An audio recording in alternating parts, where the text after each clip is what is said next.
திருவிழால நான் பட்டு பாவாடை கட்டிட்டு ஜம்முன்னு நின்னுட்டு இருந்தேனா அப்ப கூட்டத்துல யாரோ ஒருத்தர் என் தோல் மேல கை வச்சுட்டாரு.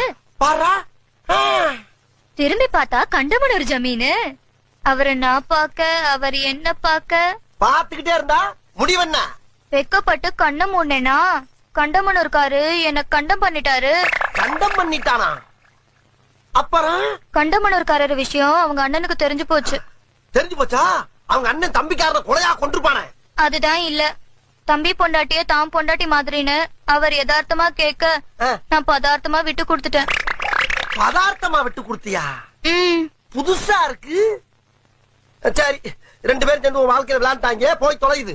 இந்த விஷயம் வேற யாருக்கும் தெரியாத. நானும் அப்படிதான் நினைச்சேன். ஆனா இந்த விஷயம் வீட்டு வேலைக்காரனுக்கு தெரிஞ்சு